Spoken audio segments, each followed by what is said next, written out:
The watch wasn't worth $20.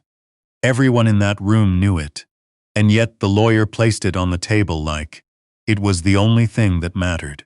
Walter Greer had driven 4 hours from Billings to sit in that conference room in Bozeman, Montana, wearing the same dress shirt he'd worn to his daughter's graduation 12 years ago. It still fit, barely. He'd lost weight since Korea. Not Korea, people always assumed that.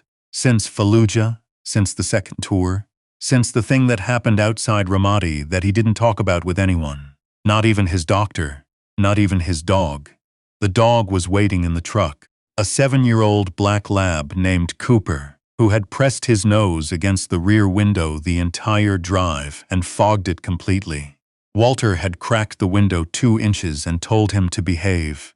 Cooper had wagged his tail once and then gone back to watching the road like he was navigating. Inside, the conference room smelled like printer paper and bad coffee. Walter's brother Raymond was already seated when Walter arrived, wearing a sport coat that probably cost more than Walter's monthly pension.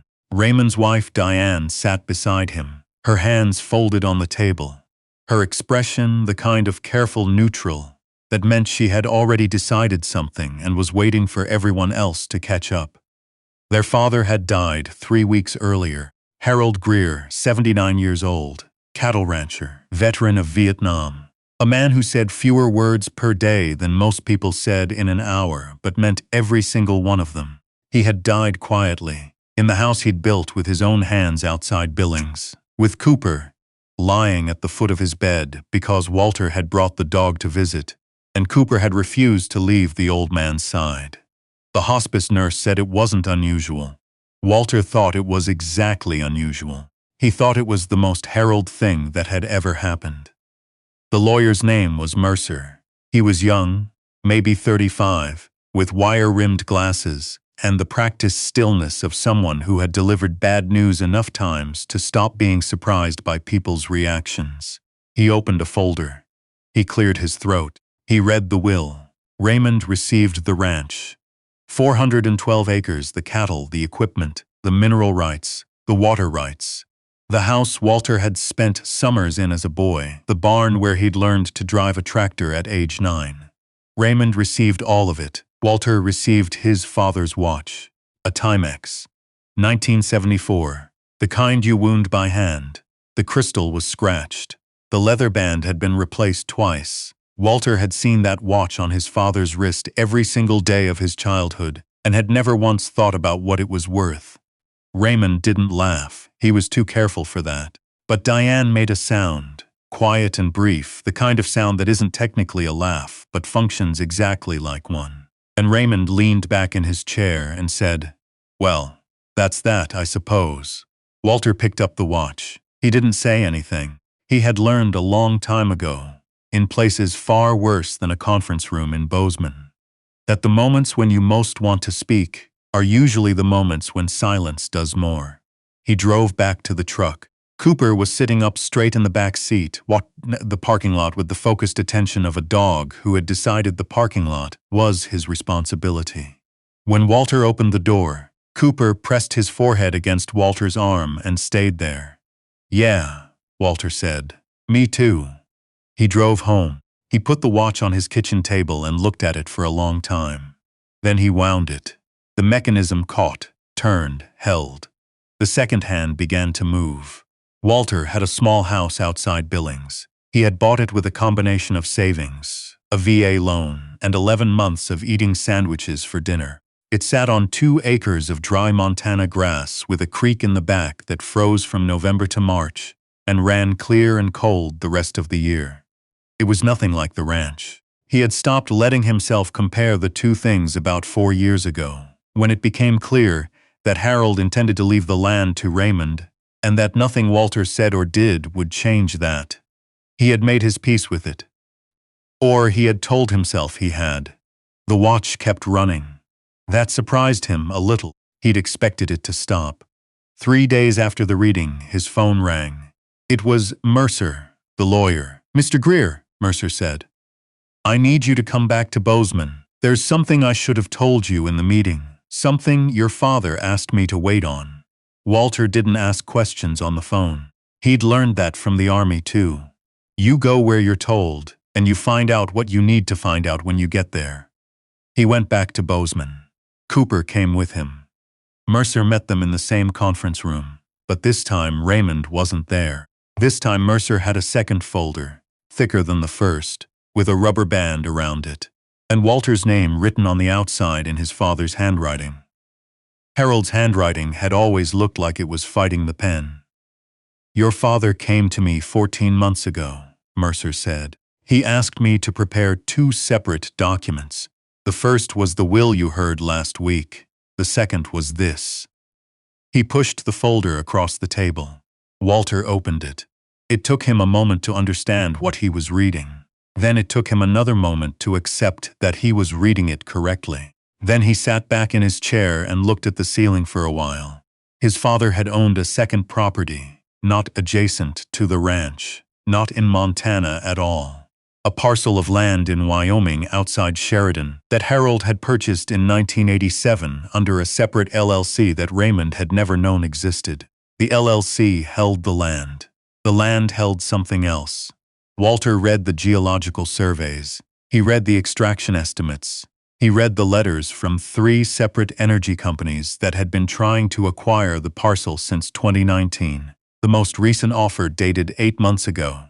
$47 million. "He never told anyone," Mercer said. "He told me to give you the watch. He said you would understand why." Walter looked down at the Timex on his wrist. He had put it on that morning without thinking about it. The way you put on something that already belongs to you. He understood. The watch had been his father's throughout Vietnam. Harold had worn it through the Mekong Delta, through 2 injuries, through the year he almost didn't come home. He had told Walter once, only once, sitting on the porch in the dark, with a glass of something neither of them mentioned to Walter's mother, that the watch was the only thing he'd trusted to keep running when everything else stopped. "You wind it," Harold had said. "That's all. You wind it and it runs." Walter had been 22 when his father said that. He hadn't known what to do with it then. He was 64 now. He knew. He didn't tell Raymond immediately. That wasn't a decision born of malice, though Raymond would later claim it was. It was a decision born of caution, the same caution that had kept Walter alive, in places where the wrong move ended everything. He needed to understand what he had before he announced it. He needed to understand the legal structure of the LLC, the status of the mineral rights, the details of the 3 acquisition offers. He spent 2 weeks reading.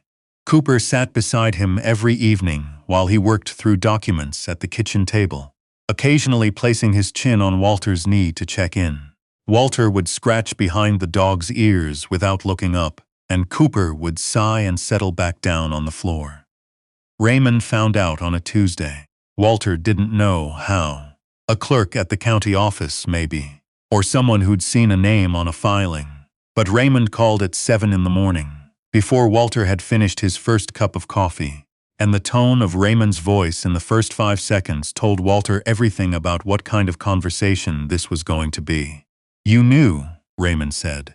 "You knew and you didn't tell us." "I found out at the same time you did," Walter said. 2 weeks ago, Dad told you. He always told you things he didn't tell me." Walter thought about that for a moment. About the porch and the dark and the 1 glass of something. And a man who expressed love through carpentry and silence and a wound-up Timex watch. He thought about what Raymond had and hadn't received from their father over the years, the visible inheritance and the invisible one. "No," Walter said. "He didn't tell me. He left me a watch." Raymond hired a lawyer within the week. The argument was creative. Walter gave him that. He claimed Harold had been of diminished mental capacity when he established the LLC, that the separate conveyance was a deliberate circumvention of the estate, that Walter had exerted undue influence during the final year of their father's life. That last one was the one that made Walter set his phone down and stand at the kitchen window for a while looking at the creek. Undue influence. Walter, who had driven up 4 times in Harold's last year to help with fences and medications and the slow, difficult logistics of an old man living alone. Walter, who had never once asked for anything in return. Walter, who had brought Cooper because his father liked dogs, and because Cooper was good at knowing when a person needed company. The legal process took 8 months.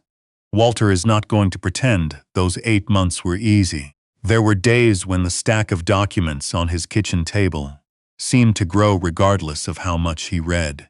Days when he wondered if Raymond would outlast him simply through resources. Days when the whole thing felt like standing in the kind of mud that pulls at your boots and doesn't let go.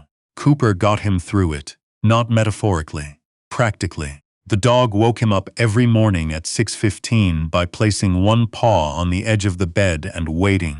And that single routine, that daily insistence on breakfast and a walk, and the morning being worth starting, was more useful than Walter knew how to explain to anyone who hadn't experienced it. You get up because the dog needs you to get up. Then you're up, then the day starts. That's how it works. His lawyer's name was Patricia Huang. She was 61, had practiced estate law in Montana for 30 years, and had the unimpressed energy of someone who had seen every possible version of family greed and found all of them tedious. She took Walter's case after a 1-hour meeting in which she asked him 17 questions, and he answered all of them without embellishment.